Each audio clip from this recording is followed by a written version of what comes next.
नमस्कार मित्रों, हमारे ज्योतिष के चैनल शुभ लाभ वैदिक एस्ट्रो में आपका हार्दिक स्वागत है, अभिनंदन है। आज का हमारा विषय है जनवरी 2022 में वृश्चिक राशि के जातकों के लिए बनने वाले ज़बरदस्त राजयोग। मित्रों, ऐसा हम क्यों कह रहे हैं, ये हम विस्तार पूर्वक आपके समक्ष रखेंगे और क्या क्या लाभ इन राशि के और इन लगन के जातकों को होने वाले हैं उस पर भी हम विचार करेंगे। इससे पहले हमारा आपसे अनुरोध है कि यदि आपने हमारे चैनल को अब तक सब्सक्राइब नहीं किया है तो कृपया सब्सक्राइब कर लें, और अगर आपको ये वीडियो पसंद आती है तो इसको लाइक और शेयर करना भी ना भूलें। मित्रों, जो वृश्चिक राशि या वृश्चिक लगन के जातक हैं उनको जनवरी 2022 में ज़बरदस्त राजयोगों की प्राप्ति होने जा रही है। ऐसा हम इसलिए कह रहे हैं कि एक तो इस कुंडली में कर्म भाव के स्वामी सूर्यदेव होते हैं और 1 से लेके 14 जनवरी तक सूर्यदेव का गोचर धनु राशि में यानी कि कुंडली के द्वितीय भाव में होगा, जो कि धन कुटुंब वाणी का स्थान है। तो केंद्र के स्वामी होकर कर्म भाव के स्वामी का धन भाव में गोचर अपने से पंचम राशि में धन में जबरदस्त वृद्धि करने वाला तो होगा ही, वाणी में भी तेज और ओज आ जाएगा और कुटुंब के अंदर काफ़ी अच्छे वातावरण का निर्माण होगा। थोड़ा सा वाणी में तेजी आ सकती है, उस पर काबू रखने की आवश्यकता तो रहेगी। 15 जनवरी से 31 जनवरी तक सूर्यदेव का जो गोचर है वो कुंडली के तृतीय भाव में मकर राशि में होगा, जहां पर उस राशि के स्वामी शनिदेव पहले से मौजूद हैं। और इसके साथ जो बुध देव हैं वो छठे भाव के अष्टम भाव के स्वामी हैं कुंडली में, और एकादश भाव के स्वामी हैं। एकादश भाव लाभ का स्थान है। तो ये 15 के बाद जो शनि बुध सूर्य की जो युति तृतीय भाव में बनेगी, तो तृतीय भाव में क्रूर ग्रहों का बैठना शुभ माना जाता है। उससे आदमी के पराक्रम साहस में काफ़ी वृद्धि होती है। और ये तीनों ग्रह अपनी सप्तम दृष्टि से भाग्य भाव को देखेंगे तो भाग्य भाव को एक्टिवेट कर देंगे, उसको प्रकाशित कर देंगे। जो मंगल देव कुंडली के लगन के स्वामी हैं और छठे भाव के भी स्वामी हैं, वो वृश्चिक राशि में लगन में गोचर कर रहे हैं 1 से लेके 16 जनवरी तक, और 17 जनवरी से 31 जनवरी तक उनका गोचर कुंडली के द्वितीय भाव में होगा, जो कि धन भाव का घर है। तो मित्रों, जो बुध देव हैं, जैसा हमने पहले बताया कि वो अष्टम भाव और एकादश भाव के स्वामी हैं, वो 1 से लेकर 15 तारीख तक उदय भी होंगे, मार्गी भी होंगे, और कुंडली के तृतीय भाव में शनिदेव के साथ गोचर करेंगे तो पूर्ण फल अपना प्रदान करेंगे। उसके बाद 16 तारीख से वो वक्री हो जाएंगे और फिर 17 से 30 जनवरी तक वो अस्त हो जाएंगे। इस दौरान उनके फल में थोड़ी कमी आ जाएगी। और मित्रों, 31 तारीख को बुध देव फिर से उदय हो जाएंगे। अब जो और इस कुंडली के फलों को मजबूत करता है, जो दूसरा राजयोग इनको प्राप्त हो रहा है, वो ये है कि देवगुरु बृहस्पति मार्गी गति से पूरे महीने कुंभ राशि में गोचर करेंगे। कुंभ राशि का मतलब कुंडली के चतुर्थ भाव में केंद्र में उनका गोचर होगा, और वैसे वो कुंडली में द्वितीय भाव जो कि धन कुटुंब वाणी का स्थान है, और पंचम भाव जो कि बुद्धि विद्या और संतान का घर है, और इसके साथ दूसरे घर का जो संबंध है वो धन प्राप्ति से तो है ही, पंचम घर का संबंध आकस्मिक धन प्राप्ति से है, यानी अचानक किसी धन की प्राप्ति का हो जाना। तो इतनी मजबूती लेकर देवगुरु बृहस्पति जब चतुर्थ भाव में बैठेंगे तो उनकी सप्तम दृष्टि कर्म भाव पर रहेगी, दशम भाव पर रहेगी। उससे दशम भाव प्रकाशित हो जाएगा, एक्टिवेट हो जाएगा, और वहां से भी बहुत अच्छे फलों की प्राप्ति होगी। इसके अलावा मित्रों, सप्तम स्थान के स्वामी जो शुक्रदेव हैं और साथ में द्वादश भाव के स्वामी हैं शुक्रदेव, वो पूरा महीना कुंडली के दूसरे घर में धन भाव में गोचर करेंगे। अब यहाँ पर 1 से 18 तक वैसे वो अस्त होंगे, तो उस तरह से तो उनके फल में थोड़ी कमी आ जाएगी, लेकिन वो 1 से 29 जनवरी तक वक्री भी हैं, तो वक्री होने के कारण दूसरी तरफ उनकी जो फल देने की क्षमता है उसमें वृद्धि भी हो जाएगी। तो हम इन दिनों में मीडियम फल मानकर चलेंगे, और 19 से 31 तक जब वो उदय हो जाएंगे तो उनके फल में और ज़्यादा वृद्धि हो जाएगी।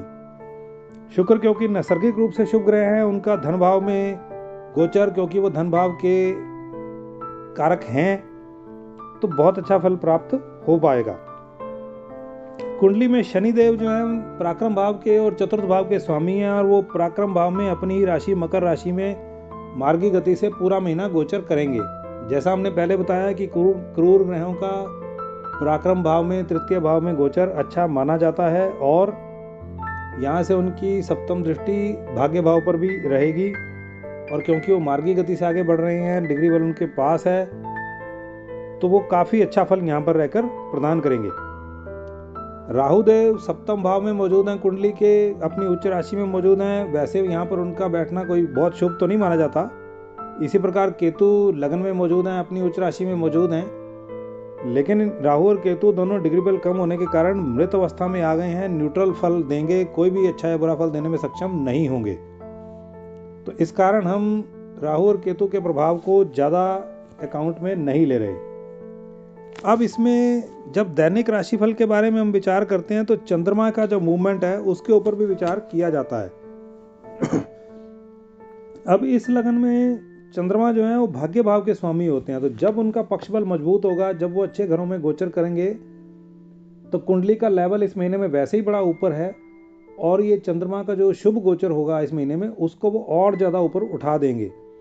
इसके साथ ही वीडियो के एंड में हम आपको कुछ मंत्र बताएंगे जिनका जाप करते रहने से आपके फलों में और ज़्यादा वृद्धि हो जाएगी, राजयोग बहुत ज़्यादा मजबूत हो जाएंगे। जनवरी 2022 को आप अच्छी प्लानिंग के साथ, मेहनत के साथ, शुभ कार्यों को करते हुए एक यादगार महीना भी बना सकते हैं। वैसे आज का ये विषय नहीं है, लेकिन फिर भी फरवरी और मार्च के महीने भी इस लगन के जातकों के लिए, इस राशि के जातकों के लिए बड़े भाग्यशाली रहेंगे। तो मित्रों, अब हम राशिफल शुरू करते हैं। जो साल का पहला दिन है 1 जनवरी, उसमें चंद्रदेव भाग्य भाव के स्वामी होकर लगन में गोचर करेंगे, अपनी नीच राशि में गोचर करेंगे, पर उस राशि के स्वामी मंगल वहां पर मौजूद हैं, जिससे नीचभंग राजयोग बन जाएगा और जातक का प्रभाव, तेज प्रभाव बना रहेगा। मन में अच्छे विचार भी आएंगे, अच्छी प्लानिंग के साथ कार्य करेंगे, उसमें सफलता मिलती रहेगी। और यहाँ से मंगल की चतुर्दृष्टि देवगुरु बृहस्पति पर तो पड़ ही रही है 16 तारीख तक, तो उससे जो देवगुरु बृहस्पति की ताकत को चतुर्थ भाव में ये और ज़्यादा मजबूत करते रहेंगे। मित्रों, 1 तारीख की शाम से फिर 3 तारीख तक जो चंद्रमा का गोचर है, रात तक, 3 तारीख रात तक, वो कुंडली के धन भाव में होगा, धनु राशि में होगा। पक्ष बल चंद्रमा का कमजोर रहेगा, लेकिन शुक्र और सूर्य वहाँ पर उनके साथ मौजूद होंगे, तो वो थोड़े से रुकावट के बाद अच्छा फल देने में सक्षम होंगे, और धन की प्राप्ति भी होगी, और सब प्रकार से कुटुंब में वातावरण अच्छा बना रहेगा। हाँ, अपनी वाणी पर काबू रखने की आवश्यकता रहेगी, गुस्से में आकर गलत वाणी का प्रयोग और अपशब्दों का प्रयोग नहीं करना चाहिए। 4 और 5 तारीख को जो चंद्रदेव हैं वो मकर राशि में गोचर करेंगे, शनि बुध उनके साथ होंगे। इन तीनों ग्रहों की दृष्टि भाग्य भाव पर पड़ेगी, जहाँ पर चंद्रमा की अपनी राशि है। पराक्रम बहुत ज़्यादा बढ़ जाएगा, मेहनत करने में मन लगेगा, मेहनत वो करेंगे भी, और उसमें सफलता भी बहुत ज़्यादा मिलेगी, और हर प्रकार से तेज प्रभाव बना रहेगा, कार्यों में सफलता रहेगी, दिन शुभ बने रहेंगे। इसके बाद जो नोट करने वाली बात है, भारतीय समय के अनुसार 6 और 7 तारीख को चंद्रदेव का गोचर कुंडली के चतुर्थ भाव में देवगुरु बृहस्पति के साथ होगा। दोनों शुभ ग्रहों का चतुर्थ भाव में गोचर त्रिकोण के स्वामी होकर दोनों ग्रह केंद्र में युति बनाएंगे, तो ये गज केसरी योग का निर्माण हो जाएगा। इन 2 दिनों में जो भी रुके हुए कार्य थे उनको पूरा करने के लिए पूर्ण प्रयास करना चाहिए। कोई नया कार्य शुरू करना है तो उसको भी शुरू करने के लिए पूर्ण प्रयास करने चाहिए। भरपूर सफलता मिलेगी, इस समय में भी मिलेगी, और जो कार्य इसमें किए जाएंगे उन कार्यों के बदौलत आने वाले लंबे समय तक लाभ मिलता रहेगा। ये 6 और 7 तारीख जो है भारतीय समय के अनुसार हम बता रहे हैं। अगर आप भारत से बाहर कहीं रहते हैं तो उन डेटों के इक्विवेलेंट जो भी समय आपके नगर में है उसको नोट कर लीजिए और उसका पूरा लाभ उठाइए। इसके बाद 8 और 9 तारीख को चंद्रदेव का गोचर कुंडली के पंचम भाव में रहेगा, जो कि जहाँ पर मीन राशि है, जलीय राशि के अंदर जल तत्व ग्रह का गोचर होगा। त्रिकोण के स्वामी का त्रिकोण के अंदर गोचर होगा। बहुत फल, शुभ फल यहाँ प्राप्त होगा। बुद्धि में प्रसन्नता रहेगी, संतान से शुभ फल मिलेंगे, लाभ में वृद्धि हो जाएगी, बड़े भाई बहनों का और मित्रों का पूर्ण सहयोग प्राप्त होगा। इसके बाद जो चंद्रमा का गोचर है वो मेष राशि में रहेगा, कुंडली के छठे भाव में रहेगा। ये 10 तारीख की सुबह से और फिर 12 तारीख की शाम तक का जो समय है, ये 2.5 दिन का। यहाँ पर थोड़ा सा अपने मनोभाव पर काबू रखने की आवश्यकता पड़ेगी, वाणी पर कंट्रोल रखने की जरूरत पड़ेगी।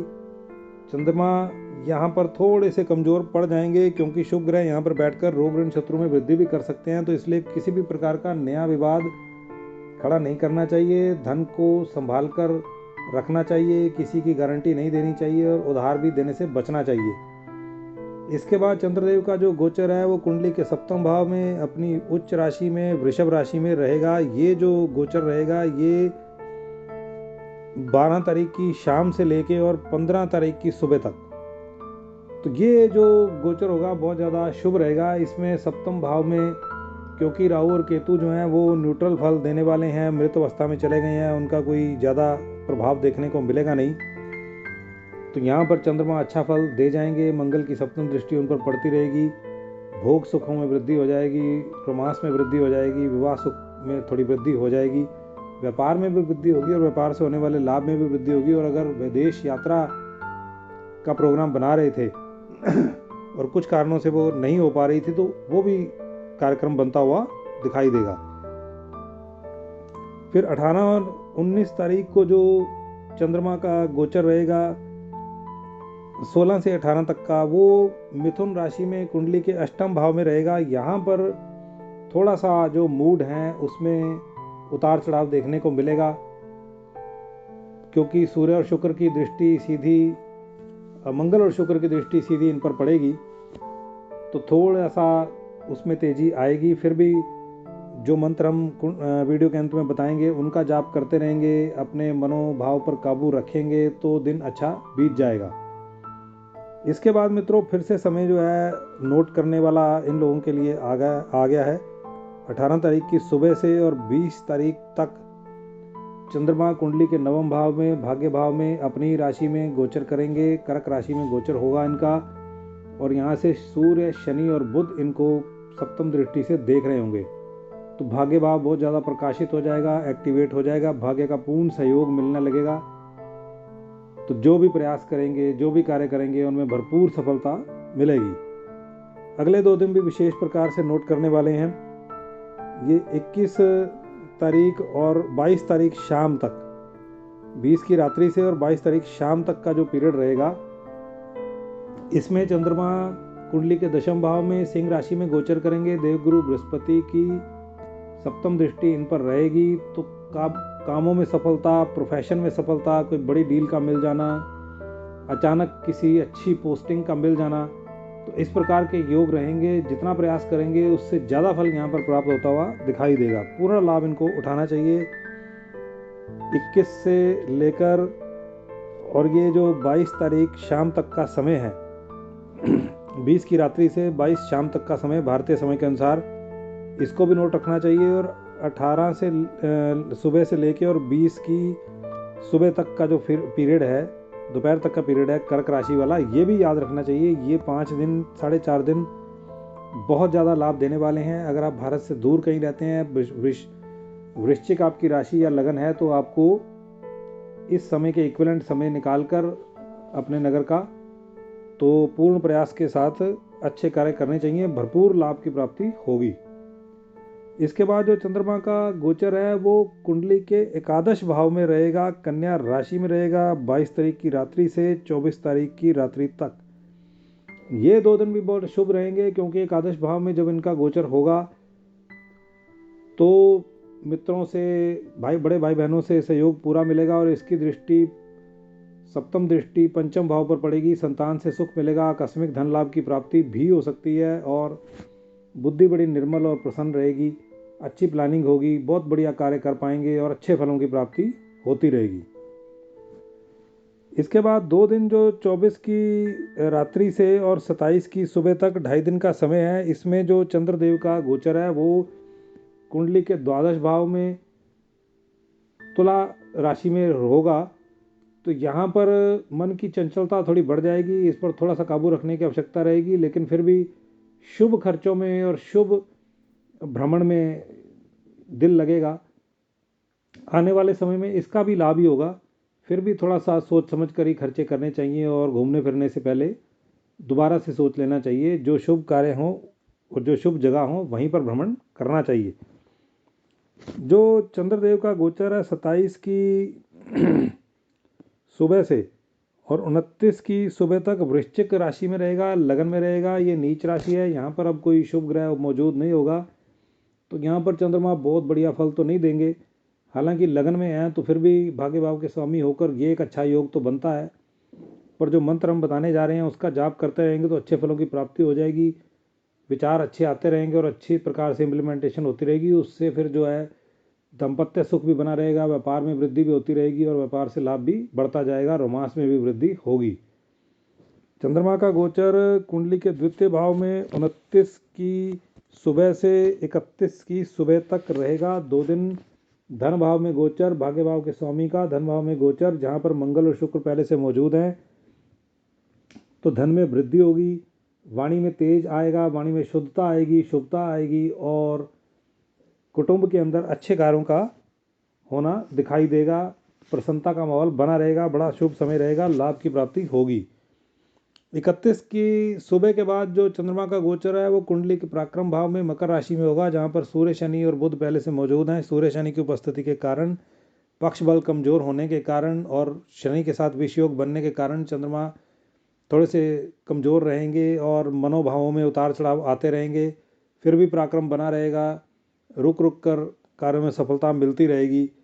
जितना प्रयास करेंगे, मंत्रों का जाप करेंगे, उतना ज़्यादा लाभ मिलेगा। तो कुल मिलाकर ये जो महीना है पहले से ही इनका काफ़ी लेवल बढ़ा हुआ है और साथ में अगर दुर्गा माता के मंत्र हैं, ओम ह्रीम दुम दुर्गाय नमो नमः, ओम ह्रीम दुम दुर्गाय नमो नमः, ओम ह्रीम दुम दुर्गाय नमो नमः का जाप करते रहेंगे और ओम सर्वमंगल मांगल्ये शिवे सर्वार्थ साधिके शरण्य त्र्यंबके गौरी नारायणी नमोस्तुते, इन दोनों में से किसी एक मंत्र का जाप कर सकते हैं। साथ में मंगल के मंत्रों का जाप कर सकते हैं और हनुमान चालीसा का जाप कर सकते हैं, तो बहुत ज़्यादा शुभ फलों की प्राप्ति होगी और पूरा महीना जो है राजयोगों की प्राप्ति वाला रहेगा, जिसे आप एक यादगार महीना बना सकते हैं। सभी ग्रहों की कृपा दृष्टि आपको प्राप्त हो, ऐसी हमारी शुभकामना है। अंत तक वीडियो देखने के लिए आपका बहुत बहुत धन्यवाद। अगर वीडियो पसंद आई है तो लाइक, शेयर और सब्सक्राइब करना ना भूलें। Thank you.